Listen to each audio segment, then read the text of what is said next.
Dahil sa taglay nitong puwersa, hinahanay po ngayon ng mga eksperto ang Super Typhoon Yolanda bilang isa sa pinakamalakas na bagyong naglandfall sa kasaysayan.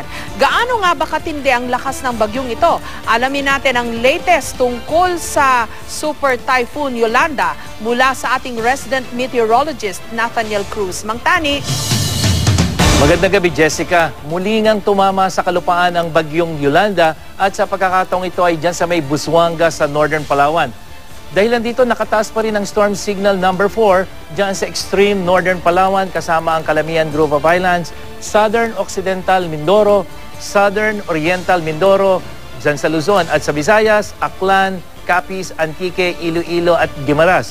Signal number 3 naman sa nalalabing bahagi ng probinsya ng Mindoro, dyan sa Romblon, rest of Northern Palawan kasama ang Puerto Princesa City. At signal number 2 naman sa Lubang Island, Batangas, Marinduque, nalalabing bahagi ng Palawan, Burias Island, Masbate at Ticao Island, Negros Provinces, Cebu at Biliran Island. Habang signal number 1 naman dito sa Metro Manila, Bataan, Cavite, Rizal, Laguna, Quezon, Camarines Provinces, Albay, Sorsogon dyan sa Luzon at maging sa mga probinsya ng Samar, Leyte Provinces, Camotes Island, Bohol at Siquijor dyan sa Visayas at sa Mindanao, Camiguin, Surigao del Norte at Dinagat Provinces. Muli po, pinapaalalahanan natin doon sa mga binanggit nating lugar, lalo na yung signals 2, 3, and 4. Patuloy po kayong maging handa dahil sa posibleng pagkakaroon ng storm surge at doon po sa lahat ng may signal, yung pong posibilidad ng flash flood at landslide. Namata ng pag-asa ang mata ng bagyong Yolanda dyan nga sa may Busuanga, Northern Palawan. At napanatili nito ang lakas na umaabot pa rin sa 215 km per hour malapit sa gitna, bugso na 250 km per hour at mabilis na kumikilos pakanluran, hilagang kanluran ng west-northwest 50 km per hour. 6 na beses nga pong tumama sa kalupaan ang bagyong Yolanda. Yan ay mula dito sa may Philippine Sea. Unang-una, 4:40 ng umaga, dyan sa may Giwan, Eastern Samar. Pangalawa ay sa Dulag, Tolosa, Leyte. Kanina po yung alas 7 ng umaga. Pangatlo, dyan sa Daang Bantayan, mag-aalas 10 po ng umaga. Pang-apat, sa may Bantayan Island, sa may Cebu, bago naman po mag-alas 11 ng umaga. At panlima, sa may Iloilo, Concepcion, kaninang alas 12 ng tanghali. At ang pinakahuli nga ay dito sa Busuanga, Palawan, kani-kanina lamang. At sa storm track ng Pag-asa, mamayang hating gabi, pagkatapos itong tumawid sa Busuanga, ay tutungo na ito dito sa may West Philippine Sea. At kung hindi magbabago ang kilos at direksyon nito, ay lalabas na po ito ng Philippine Area of Responsibility bukas ng umaga at yan naman ay base sa datos ng Weather Central. Patuloy na magiging maulap at maulan dito sa Metro Manila. Bukas po yan, araw ng Sabado. Pero asahan na natin yung pagbuti ng panahon pagdating po ng Linggo. At sa malaking bahagi ng Luzon, ganun din po ang inaasahan natin. Maulap pa rin bukas mula sa norte hanggang dyan sa may western section. At pagdating ng Linggo, asahan na yung pagbuti ng panahon. Lalo na po dyan sa may Central Luzon, maging dyan sa Bicol Region. At sa Visayas, magpapatuloy ang maulang panahon sa malaking bahagi ng Visayas. Sila po yung mga sinalanta ng bagyo. Pero pagdating ng Linggo, asahan na natin yung pagbuti ng panahon. Pero may mga pag-ulan pa rin yan, lalo po dyan sa Tagbilaran, Ormoc, at dyan sa may Katarman na kung saan sila yung unang nakaranas ng sungit ng panahon. Habang sa Mindanao, magiging mas maaliwalas din po ang panahon pagdating ng Linggo. Lalong-lalo na dito sa may Kidapawan, Tagum, halos lahat po asahan na natin yung mas mabuting lagay ng panahon. Samantala, pinaiiwas muna ng Pag-asa ang mga gumagamit ng maliliit na sasakyang pandagat dito po sa seaboards ng Northern Luzon at Eastern Seaboard ng Central Luzon.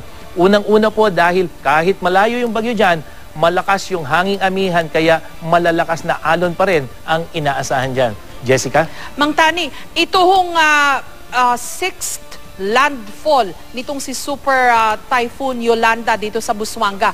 Panghuli na po yan, hindi na ho siya, wala na dagat na ho yung kasunod. Wala na hong posibilidad pang bumalik yan o kumurba. Tama yun, Jessica. Ito na yung pinakahuli niyang tatamaan dito sa Palawan dahil pagtapos niyan, yan na yung West Philippine Sea. Pero kung mapapansin mo, Jessica, mula doon sa mga report, kahit dito sa tumama sa Panay Island, pang 5 beses na niyang pagtama sa mga kalupaan pero kitang-kita pa rin natin yung lakas ng hangin na taglay-taglay nitong napakalakas na bagyong si Yolanda. Okay, so sa Busuanga ho, kaya Mang Tani, humina o ganun pa rin ho o lumakas pa dahil dumaan uli sa dagat itong bagyo? 215 pa rin yung kanyang taglay na lakas, pero kung ikukumpara natin nung unang-una siyang tumama sa Giwan na 235, bahagyang humina. Pero muli, Jessica, 215 kilometers per hour ay napakalakas na hangin pa rin. At yan, tulad ng napag-usapan natin, hindi po yan 1 minuto, hindi 1 oras. Kung hindi, halos 2-3 oras sa babayuin ng isang lugar. Kaya kung ano yung nakita nating pinsala sa mga dinaanan nitong si Yolanda, nitong umaga, ay inaasahan din natin na ganun din ang magiging pinsala dito sa kanyang mga dinaanan. Okay, ibang klase ho ito, no? 6 landfalls, 5 provinces. Parang sa tanda ko, ngayon lang ako nakakita ng ganitong klase ng bagyo, Mang Tani. Jessica, may mga bagyo rin naman na ang ano kasi natin, pag tumawid ang bagyo sa Visayas, asahan na natin na marami siyang dadaan ng lupa, kaya maraming landfall. Pero ang pagkakaiba nito, isa nga sa sinasabi natin at binanggit mo na rin kanina, isa sa pinakamalakas na bagyo, hindi lamang dito sa Pilipinas, kung hindi sa buong daigdig, na tumama o naglandfall. Kasi maraming bagyo, Jessica, na nasa may dagat o sa may Pacific Ocean, lumalakas yan, pero walang tinatamaan. Samantalang ito, isa sa pinakamalakas at tumama sa ating bansa. At yun nga, tumama siya, dumaan sa iba't ibang lupa, pero napanatili niya halos yung napakalakas na hangin niya na mahigit 200 kilometro kada oras. At siguro po, ngayon yung ating mga kababayan, pag sinabi nating signal number 4, siguro meron na silang idea kung gaanong pinsala ang aasahan. Kaya po talagang pinakamaganda yung paghahanda, Jessica, malayo pa yung bagyo. Okay, Mang Tani, importante yung mapag-usapan ngayon, yung storm surge. Kasi mukhang ito ho ang nakapaminsala ng malaki, lalo na sa Leyte. Ano ho ba nagkukos niyan? Dala ho nung hangin, kaya po parang umuurong yung dagat dun sa mga dalampasigan at dun sa mga bahayan. At pagka nagka-storm surge ho ba, ano ang dapat gawin ng ating mga kababayan? Asahan ho ba nilang mabilis ding uurong yung dagat o mawawala yung tubig? Ganun ho ba ito? Depende yan sa kalidad ng coastal area, Jessica. Unang-una, hindi nagkakaroon ng storm surge kapag mahina yung bagyo. Ito yung tropical depression.